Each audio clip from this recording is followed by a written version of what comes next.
Hello everyone. Today, we are not just looking at a gun. We are looking at a unicorn. If you play video games like Rainbow Six, you probably think this weapon is the Holy Grail. It's the Heckler Koch HK23E. It looks like something a stormtrooper would carry. It's German, it's precise, and in the real world, it costs about as much as a luxury SUV. But here is the strange thing. You almost never see this gun in real war footage. You see the M249 SAW everywhere.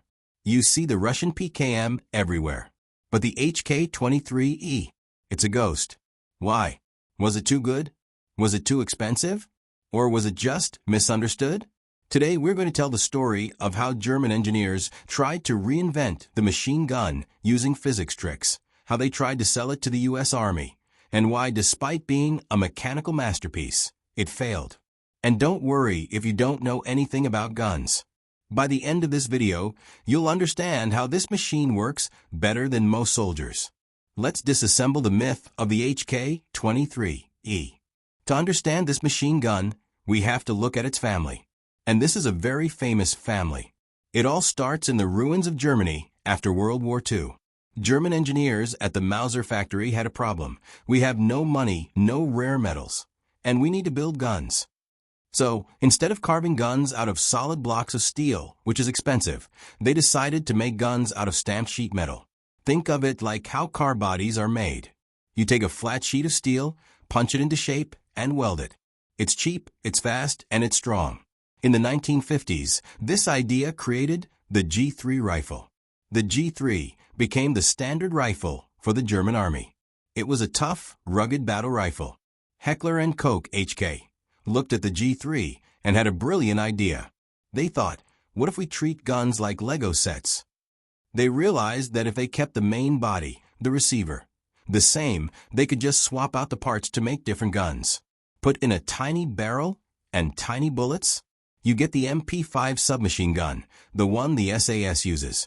Put in a super accurate barrel, you get the PSG-1 sniper rifle. Put in a heavy barrel and a belt of ammo, you get the 21 Hong Kong dollars machine gun. The HK23E is basically the middle child of this family. It shoots the small 5.56mm bullet, the same bullet as the American M16. It was designed to be the squad automatic weapon. This means it's small enough for one guy to carry, but it has enough ammo to suppress the bad guys while his friends move around. HK wanted to sell this to everyone. They thought, hey, if you already know how to use the G3 rifle, you already know how to use this machine gun. It was a smart sales pitch. Now, let's talk about the engine inside this beast. This is the part that confuses everyone, but I promise it's simple. Most machine guns work on gas. When a bullet flies down the barrel, the gun steals some of that explosion gas through a little hole. That gas pushes a piston back, which reloads the gun. It's like a steam engine. It works, but it's dirty and has heavy moving parts bouncing around. HK said, "Neen. Gas is for peasants. We use physics." The HK23 uses a system called roller-delayed blowback. Here is the grammar-friendly analogy. Imagine you are trying to push a door open. But on the other side of the door, I have jammed two door stops under it. You push really hard. That's the bullet firing. The door doesn't move instantly because of the door stops. Your pushing force actually squeezes the door stops inward. But to squeeze them in, they have to push a heavy wedge out of the way. This takes time. Just a tiny split second. By the time the door stops squeeze in and the door finally pops open, the bullet has already left the barrel. Why do we care? Because this means the barrel doesn't need gas holes. It doesn't need pistons. The barrel just sits there, free-floating, perfectly still. This makes the HK23E insanely accurate. While other machine guns shake like a washing machine with a brick inside, the HK23E shoots like a laser beam. But there is a catch. Because the system starts opening while there is still a lot of pressure, the bullet casing tends to get stuck to the walls of the chamber. To fix this, HK did something crazy. They cut grooves, called flutes, inside the chamber. Think of an air hockey table. You know how the puck floats on a layer of air? HK allows some gas to flow back around the bullet casing. The casing literally floats on a cushion of high-pressure gas as it gets pulled out. That's why, if you ever pick up a shell casing fired from an HK gun, it has black soot stripes on it. It's the signature of the air hockey chamber. If you have seen movies like Rambo or Black Hawk Down, you know how to load a machine gun. You lift the top cover, slap the belt in, and close it. The HK23E is different. It's upside down. The ammo belt feeds from the bottom of the gun. The mechanism pulls the bullets up into the gun. Why on earth would they do that? 2 reasons. Scope mounting. If the top of the gun doesn't open, it's a solid piece of metal.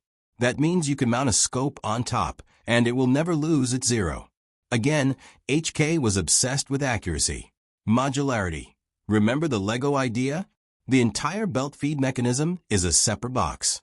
You can pull a pin, drop the belt feeder out, and shove in a magazine, adapter. Suddenly, your belt-fed machine gun can use the standard 30-round magazines from an M16 rifle. Imagine you are a soldier. You fire 200 rounds from your belt. You run dry. You yell to your buddy, "Hey, toss me a mag." You swap the module, plug in his magazine, and keep fighting. It's a brilliant engineering concept. But as we will see, brilliant engineering doesn't always win wars. In the late 1970s, the U.S. Army held a massive contest. They wanted a new squad automatic weapon, SAW. This was the American Idol for guns. The winner would get a contract for thousands of guns and millions of dollars. HK entered the ring with a modified 23 Hong Kong dollars, which they called the XM262. Its main rival was a Belgian gun called the Minimi, which we now know as the M249. HK was confident. Their gun was more accurate. It was German precision. But during the trials at Aberdeen Proving Ground, things started to go wrong. Problem number 1. The ammo disaster. The U.S. Army was testing new, experimental bullets. The HK's roller system is like a finely tuned violin. It needs the exact right pressure to work. The experimental bullets had different pressures. The HK started jamming. It was ripping the bottoms off the bullet casings. It was a mess. The Belgian gun, which used a gas piston, didn't care. It just chewed through everything. Problem number 2. The cook-off. This is scary. The HK23E fires from a closed bolt. That means when you stop shooting, a live bullet sits in the hot barrel, waiting for you to pull the trigger. If you just fired 200 rounds, that barrel is sizzling hot, like a frying pan. The heat can actually ignite the gunpowder in the bullet, sitting in the chamber. Bang! The gun fires by itself. This is called a cook-off. The Belgian gun fires from an open bolt.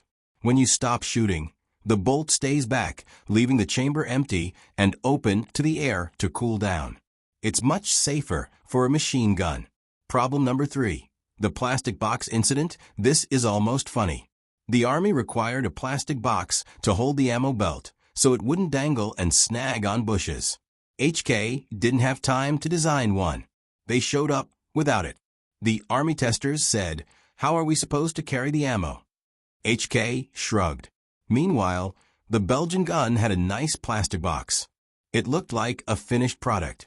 The HK looked like a prototype. In the end, the U.S. Army chose the Belgian Minimi, M249. HK lost. It was a humiliating defeat for the German engineers. HK didn't cry about it. They went back to the drawing board in the 1980s and created the HK23E. The E stands for export, but it really should stand for enhanced. They fixed a lot of the problems. Longer chassis. They stretched the receiver by about 4 inches. This gave the bolt more room to slow down. It made the recoil incredibly smooth. The burst mode. They added a 3-round burst trigger. Better furniture. They added a handle to change the hot barrel faster and a better stock. This version was a masterpiece. It was arguably the best 5.56 mm machine gun ever made in terms of pure shooting performance. But it was too late. The world had already bought the Minimi. So, who bought this expensive high-tech unicorn? Mostly elite special forces who valued precision over everything else. The most famous user is the Royal Thai Navy SEALs. Thailand needs weapons that work in the jungle and on the water. The HK23E is sealed up pretty well. Also, because it is so accurate, the Thai SEALs use it almost like a full-auto sniper rifle. In a jungle ambush, hitting your target with the first burst is more important than spraying 1,000 bullets into the trees. It also saw some use in Latin America, like in Peru and Mexico, often fighting cartels. But in the US, it's almost non-existent.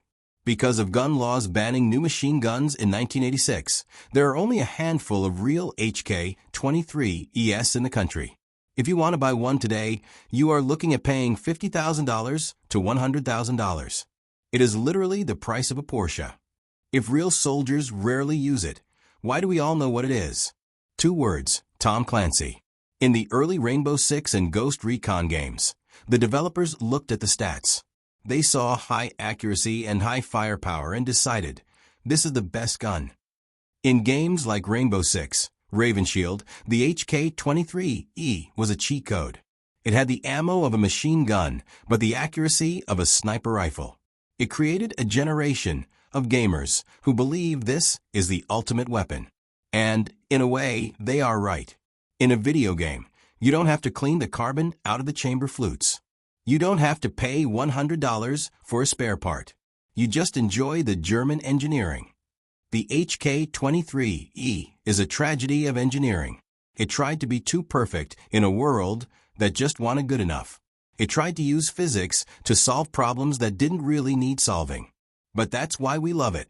It's weird, it's complicated, and it's beautiful. It is the Lamborghini of machine guns, maybe not the best car to take to a muddy war zone, but definitely the one you want to have in your garage. Thanks for watching. If you want to see exactly how all those rollers and springs work inside, check out the app World of Guns, Gun Disassembly. It's where I got these amazing 3D models. Don't forget to like and subscribe and tell me in the comments.